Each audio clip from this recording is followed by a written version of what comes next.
"Take care of me," Kang Min-ho said, and Sara's whole world tilted on its axis. He stood in the doorway of his penthouse office, blood soaking through his white shirt, eyes burning with a stubbornness that refused to admit weakness. She had walked in to deliver paperwork. She walked out as the only person Seoul's most feared hotel mogul would let near him. Neither of them knew that single sentence would rewrite both their lives. Welcome to Afro Soul Stories, besties. Please like, share, and subscribe. Sara Bankole had been in Seoul for exactly 14 months, and she still wasn't used to the way the city lit up gold at dusk, glass towers, catching the last of the sun like 1,000 mirrors. She worked as a junior liaison for an international hospitality consultancy, the kind of job that sounded impressive on paper and meant mostly carrying folders between meetings she wasn't important enough to attend. That afternoon, her boss had handed her a sealed envelope with the kind of urgency reserved for things that could end careers. "Take this to Kang Min-ho personally," her boss had said, voice tight. "Don't give it to his assistant. Don't leave it at the desk. Put it in his hands." Everyone in the Seoul business world knew the name Kang Min-ho, CEO of the Kang Hospitality Group at 34, a man who had taken his father's 3 failing hotels and built an empire that now spanned 6 countries. He was famous for 2 things: turning around impossible deals and freezing out anyone who wasted his time. The tabloids called him the Ice King of Gangnam. Sara had seen his photo in business magazines, always the same unreadable expression, like he was perpetually 3 moves ahead of everyone in the room. She had not expected to find him bleeding. The elevator opened onto the executive floor, and the air felt wrong immediately. 2 security guards stood unusually close to his office door, tense, murmuring into earpieces. Sara hesitated, envelope clutched to her chest, until one of them recognized her badge from the consultancy and waved her through with visible relief, like they were grateful for a distraction. Inside, Kang Min-ho was standing at his desk, jacket discarded, sleeve torn, a gash along his forearm that had soaked through a hastily wrapped cloth napkin. His assistant was nowhere in sight. He looked up at Sara with the kind of controlled calm that belonged to a man used to hiding pain. "Not my 4 o'clock, he said. "Not," Sara agreed, setting the envelope down without thinking, her eyes locked on the blood. "You're hurt. That needs actual pressure, not a napkin. It's handled." "It's really not." She was already moving before she decided to, years of growing up with a nurse for a mother kicking in before professionalism could stop her. She grabbed the first aid kit she spotted on a shelf behind his desk, the kind every Korean office seemed to have tucked away for paper cuts, not stab wounds, and crossed the room. "Sit down before you bleed on the carpet you probably spent more on than my yearly salary." Something flickered behind his eyes. Not quite amusement. Surprise, maybe, that someone had spoken to him like that inside his own office. He sat. She worked quickly, cleaning the wound, her fingers steady despite her racing heart, very aware that this was the most powerful man she'd ever been within 10 feet of, and he smelled like cedar and something sharper underneath, adrenaline maybe, or fear he wasn't letting show. When she finally pressed the bandage closed, he exhaled like he'd been holding his breath the entire time. "Better," he said quietly. "What happened?" "Business disagreement." His tone made it clear that was the only answer she'd get. "What's your name?" "Sara Bankole. You work for the consultancy downstairs." "I do." He studied her for a long moment, the kind of look that made her feel cataloged, assessed, filed somewhere behind those dark, exhausted eyes. "Thank you, Miss Bankole." It came out almost reluctant, like gratitude wasn't a language he used often. She thought that would be the end of it. She was wrong. The next morning, a car was waiting outside her apartment building. The driver, an older man named Mr. O, informed her with the patience of someone who had clearly done this before that director Kang had requested her presence. Sara almost laughed. "Have a job," she said. "Director Kang spoke with your employer this morning," Mr. O said simply, as though that explained everything, and in Seoul's business world it did.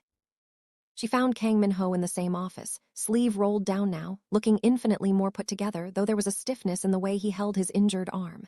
He didn't look up from his laptop when she entered. "You stitched yourself a job," he said. "Excuse me. My doctor refuses to treat me outside a hospital, and I refuse to go to a hospital. My assistant fainted at the sight of blood yesterday and has since been reassigned." He finally looked at her. "You, apparently, do not faint." "I'm not a nurse. You patched a stab wound with office supplies and didn't flinch. Close enough." He slid a folder across the desk. 3 weeks. Wound care, basic checkups, nothing more. I'll compensate your consultancy for the inconvenience and you personally for your time. Generously. Sara should have said no. Every instinct told her this was the kind of arrangement that ruined careers, the kind gossip columns built entire weeks of content around.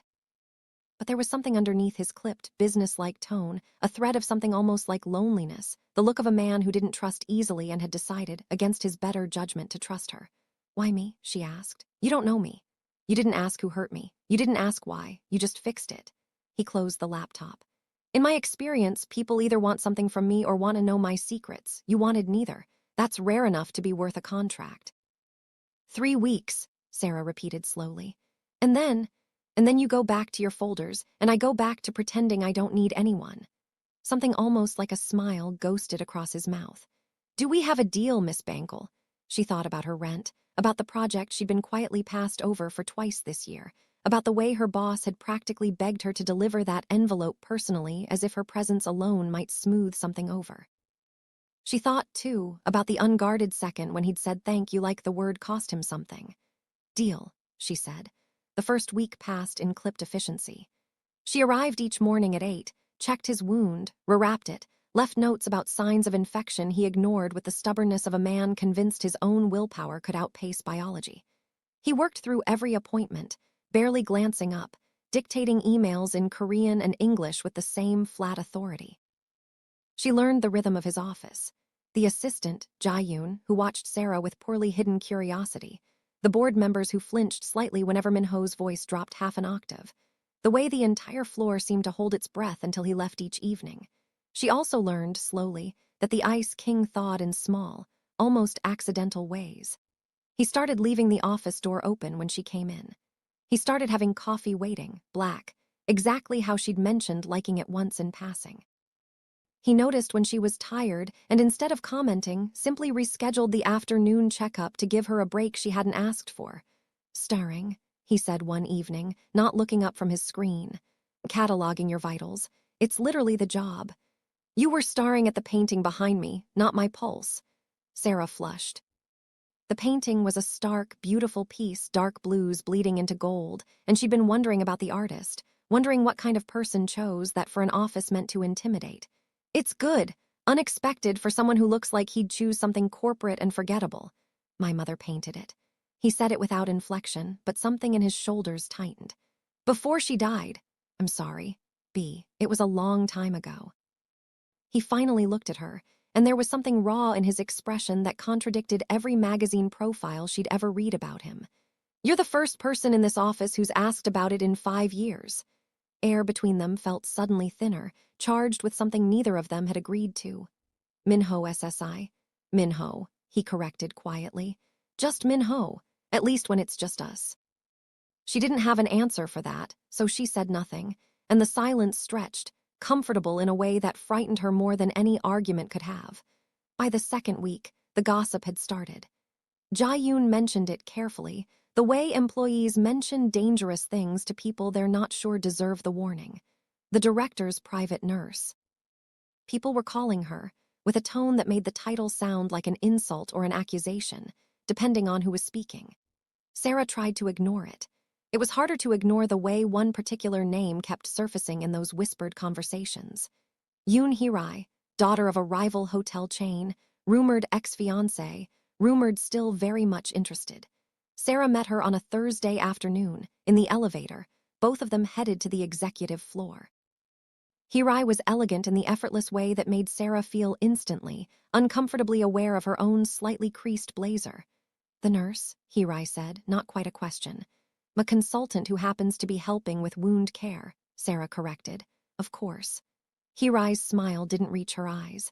Min-ho doesn't usually let people this close. You should enjoy it while it lasts. He gets bored easily. The elevator doors opened, and she swept out without waiting for a response, leaving Sara standing there with her pulse oddly unsettled, unsure whether what she felt was offense or something uglier and more complicated underneath it.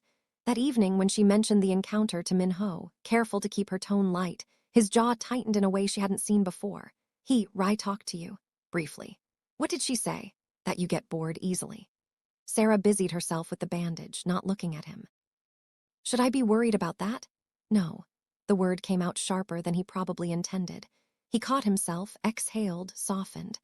Hirai and I were engaged once, a business arrangement our families wanted. It ended before it began, but she's never quite accepted that. Whatever she said to you, it wasn't really about you. It was about reminding me what I gave up to walk away from her family's company. Did you mind? Walking away, he looked at her for a long moment, something unreadable working behind his eyes. Not for one single day, he said. Not until I started wondering if I'd ever feel anything close to certain about anyone again. And then you showed up with a first aid kit and an attitude, and I stopped wondering. Sarah's hands stilled on the bandage. The office felt very small and very quiet, the city lights outside blurring into nothing but gold static. Min-ho, we have a contract. 3 weeks. I know. His voice had gone low, rough at the edges. I'm aware of exactly how reckless this is, Sara. I run an empire built on never being reckless, and somehow you've made me forget every rule I've ever followed. The next morning, she found a single envelope on her desk at the consultancy, no return address, containing only a handwritten note in careful, deliberate English. Thank you for asking about the painting. No one has in a long time. She read it 4 times before she let herself smile, and didn't notice. Until later, the black car idling outside her building that hadn't been there before, or the man inside it who was not Mr. O, watching the entrance with far too much interest for a stranger with nothing to gain.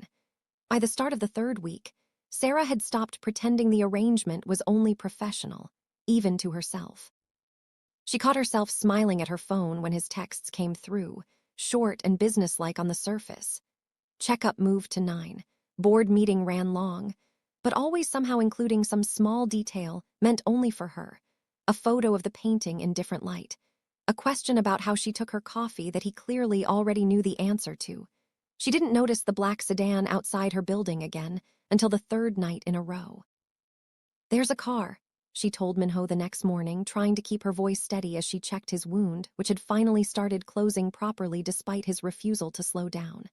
Outside my apartment. Same car 3 nights now. I didn't think anything of it until last night the driver got out and just stood there, watching the building.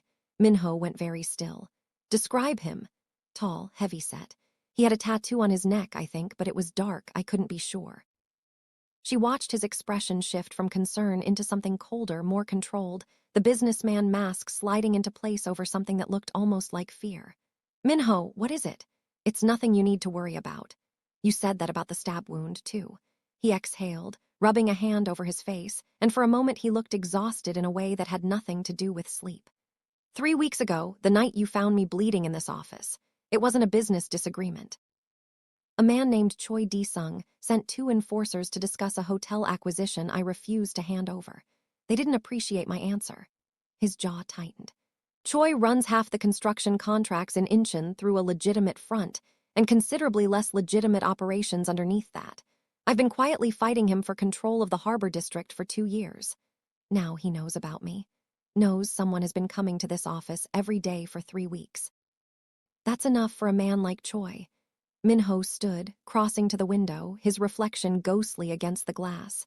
I should have ended this the first time I noticed him asking questions about you. I told myself it could wait. Didn't you? He turned back to her, and the rawness in his expression stole the air from the room. Because I'm selfish, Sara.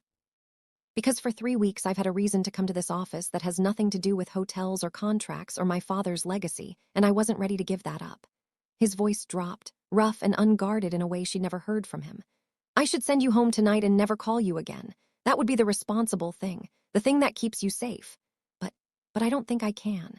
He crossed the room slowly, stopping close enough that she had to tilt her head up to hold his gaze. Tell me to stop, and I will. Tell me this is reckless and unfair to ask of you, and you'd be right, and I'll have Mr. O drive you home and assign someone else to handle Choi's harassment.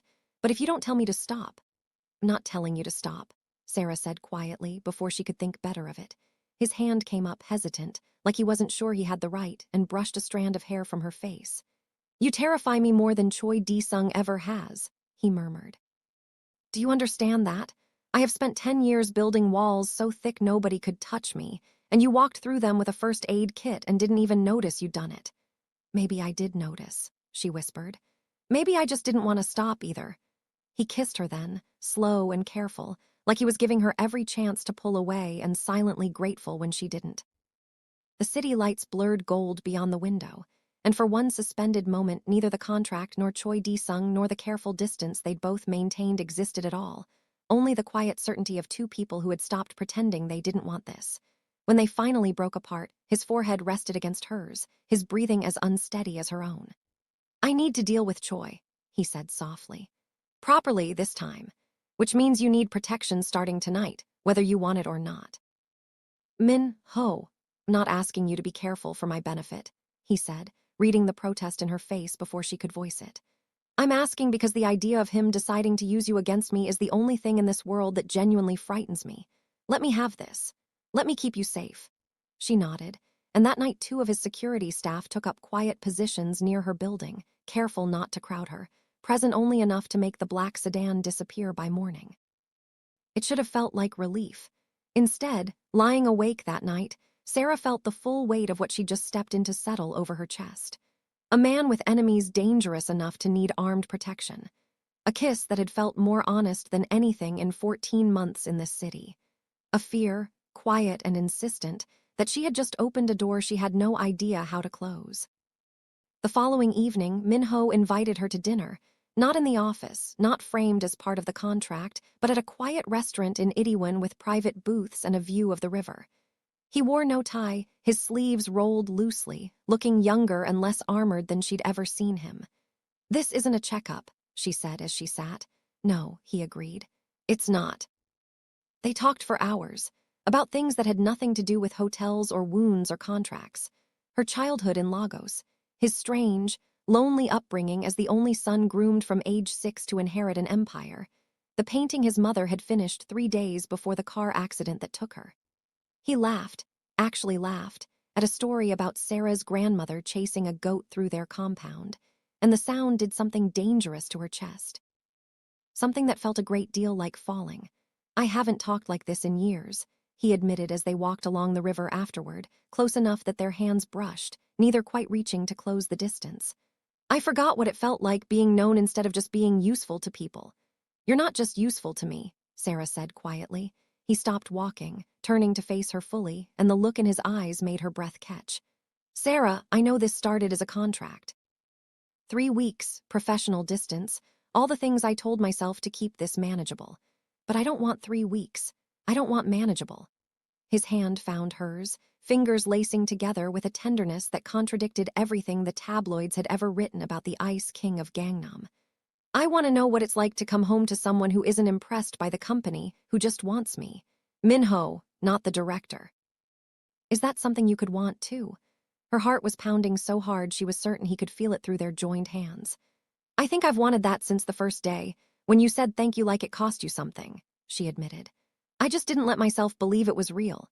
"It's real," he said, and kissed her again, slower this time, with none of the urgency of the office and all of the certainty of 2 people who had finally stopped fighting what was already true. The weeks that followed felt almost stolen, golden and fragile in the way good things sometimes are right before everything shifts. Min-ho dealt with Choi Di-sung through careful legal maneuvering and quiet alliances, rather than the violence the man clearly preferred, slowly cutting off his access to contracts and partners until his threats lost their teeth. Sarah's checkups became dinners, became mornings she stayed later than professional, became a key to his apartment she hadn't quite admitted to herself she now had.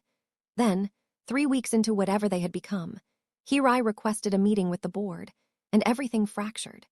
She arrived with documents, photographs, a carefully constructed story about Min-ho's personal entanglement with a foreign consultant, compromising his judgment during an active hostile business dispute. It wasn't entirely a lie. That was what made it dangerous. The board, already nervous about Choi's lingering influence in certain circles, listened with the particular attentiveness of people looking for an excuse to question a CEO they'd never quite trusted to begin with. Sara found out from Jae-yoon, who came to her apartment that evening, pale and apologetic. "They're asking questions about you," she said. "Hirai's framing it like you're a security risk, like Choi could have planted you." "That's insane," Sara said, though her stomach had dropped straight through the floor. "I know, Min-ho knows, but the board doesn't care about insane, they care about optics, and right now you're the easiest thing for them to point at." Jae-yoon hesitated. He's furious. I've never seen him like this. But I think you should know before he tells you himself that some of them are pushing for him to end things with you publicly, to prove a point. Sara sat with that for a long, sick moment. Every old fear she'd carried since arriving in Seoul, that she would always be the outsider, the convenient scapegoat, the foreign woman easy to discard the moment she became inconvenient, came rushing back all at once, sharper than it had ever been. When Min-ho arrived an hour later, jaw tight, eyes blazing with a fury she'd never seen directed anywhere near her, she had already made up her mind. I think I should step back, she said before he could speak. From all of it. The contract ended weeks ago anyway. It's costing you things I never wanted to cost you. Sara, you have a company to protect, a legacy. I'm not going to be the reason the board pushes you out after everything you've built. Her voice shook despite her best efforts to keep it steady. Maybe Hirai's right. Maybe this was always going to be too complicated. Don't, Min-ho said, and the rawness in that single word stopped her cold. Don't you dare let her win by making you disappear. That's exactly what she wants. He crossed the room, taking her face in his hands with a gentleness that made the tears she'd been holding back spill over despite herself. I have spent my entire life letting other people decide what's good for my legacy. I'm not doing it again. Not with you. They could push you out. Them try. His thumb brushed her cheek, wiping away a tear with a tenderness that contradicted the steel in his voice. I built this company back from nothing after my father nearly destroyed it. I know exactly how to fight for what's mine. And Sara, you are what's mine now. The board can vote on hotels. They don't get a vote on this. She searched his face, looking for the hesitation, the easy exit she half expected, and found nothing but unwavering certainty staring back. I'm scared, she admitted quietly. So am I, he said. Terrified, actually. But I would rather fight every board member, every rumor Hirai invents, and Choi D-sung himself than spend one more day pretending I don't love you. He said it simply, like a fact rather than a confession, and the weight of it settled into her chest like something finally locking into place. I love you, Sara. Not the version of you that fixes wounds efficiently. All of you. The stubborn, sharp, unimpressed by my money version who walked into my office and made me remember what it felt like to be human. I love you too, she whispered, and when he kissed her this time, it carried none of the careful restraint from before. Only the desperate relief of two people who had almost let fear cost them everything, and chosen instead to stay.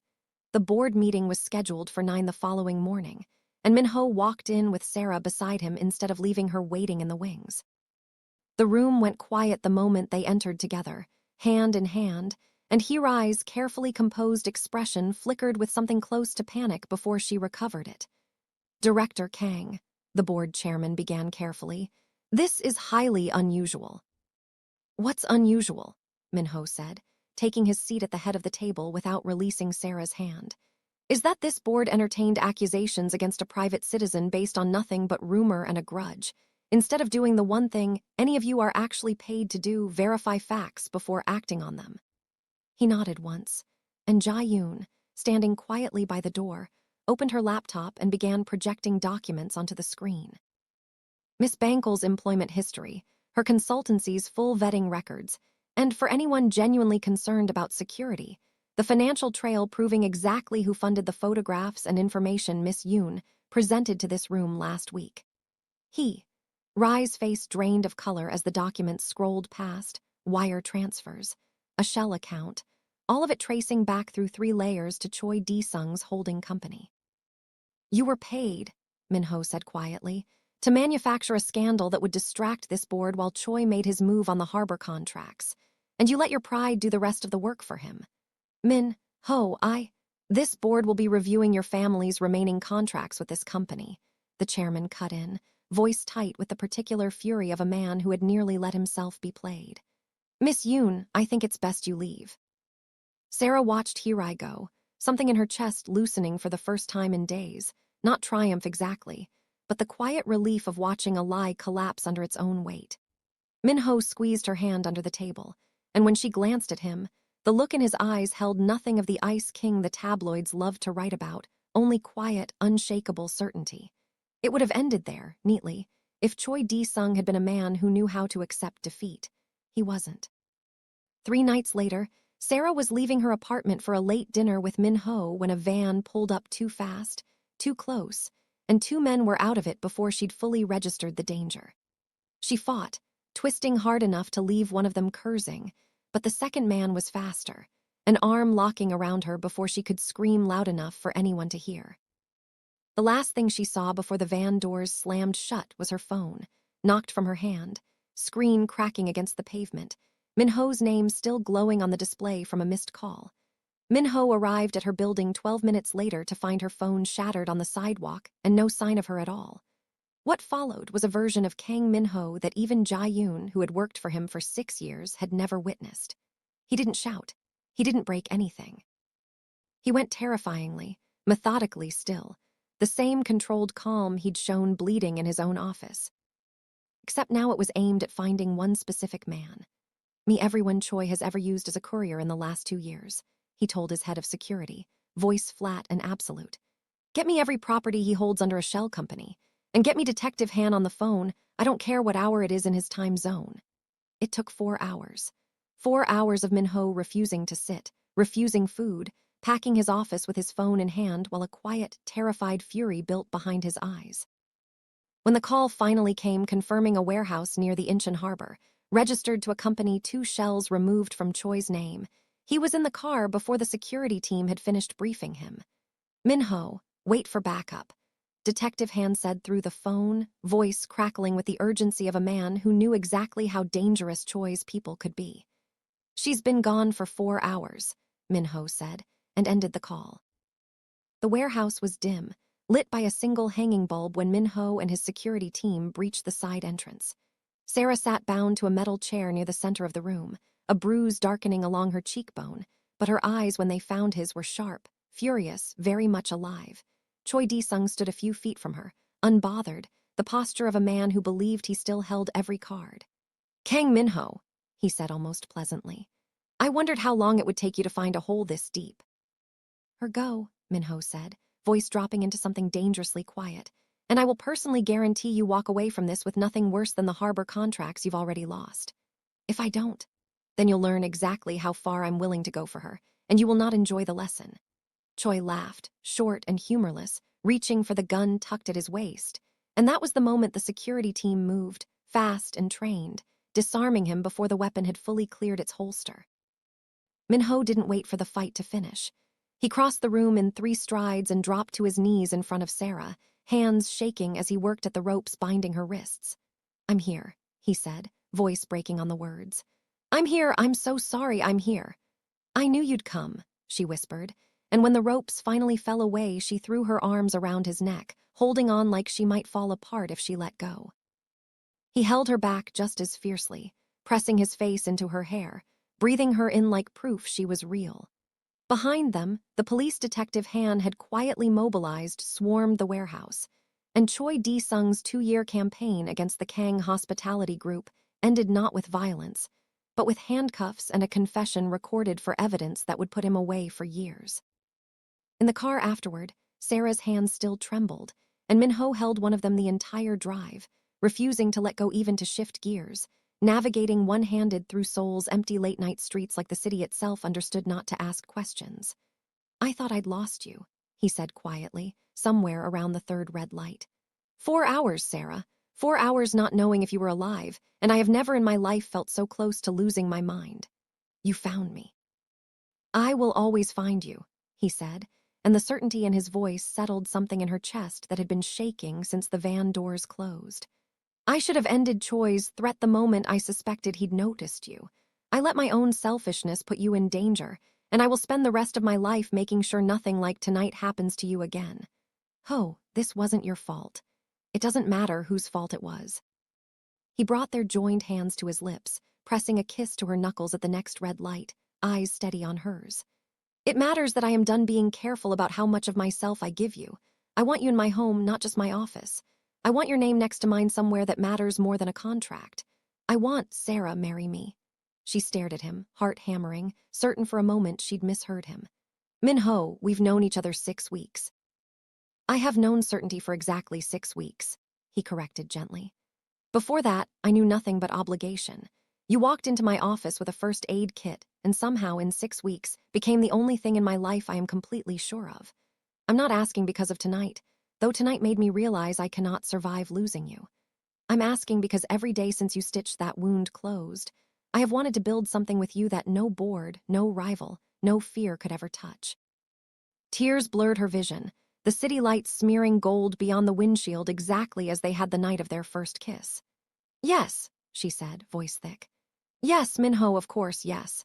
He kissed her there at the red light, slow and certain, while Seoul glowed quietly around them, indifferent to the two people inside one car who had just decided, against every reasonable instinct, to build a life together anyway. They married 8 months later, a small ceremony overlooking the harbor that had once been the center of so much danger, now transformed into something that simply belonged to them. Sara wore her mother's wedding beads sewn carefully into the hem of a gown that blended both their worlds, and Min-ho cried during his vows in a way no boardroom or tabloid had ever seen, voice breaking as he promised to spend every day proving she'd been right to stay. A year after that, Sara stood in the same office where it had all begun, watching late afternoon light spill gold across the floor, her hand resting on the gentle curve of her stomach. Min-ho found her there, as he so often did now, wrapping his arms around her from behind, chin resting against her hair. "Still staring at the painting," he murmured. "Still thinking about how strange it is," she said softly, "that finding you bleeding in this office turned into this." She turned in his arms, looking up at the man who had once been called the Ice King of Gangnam, now smiling in a way that had become entirely, unguardedly hers. "Our daughter's going to grow up hearing this story and thinking we're both insane. She's going to grow up knowing her father once said, 'Take care of me,' to a stranger with a first aid kit," Min-ho said, pressing a kiss to her forehead, then lower, to the place where their daughter waited, and that the stranger never stopped. Outside, Seoul glittered gold and endless beyond the windows, indifferent as ever to the small, improbable miracle quietly unfolding inside one office on the executive floor. A man who had built walls against the entire world, finally, completely, undone by the one person who had simply refused to walk away.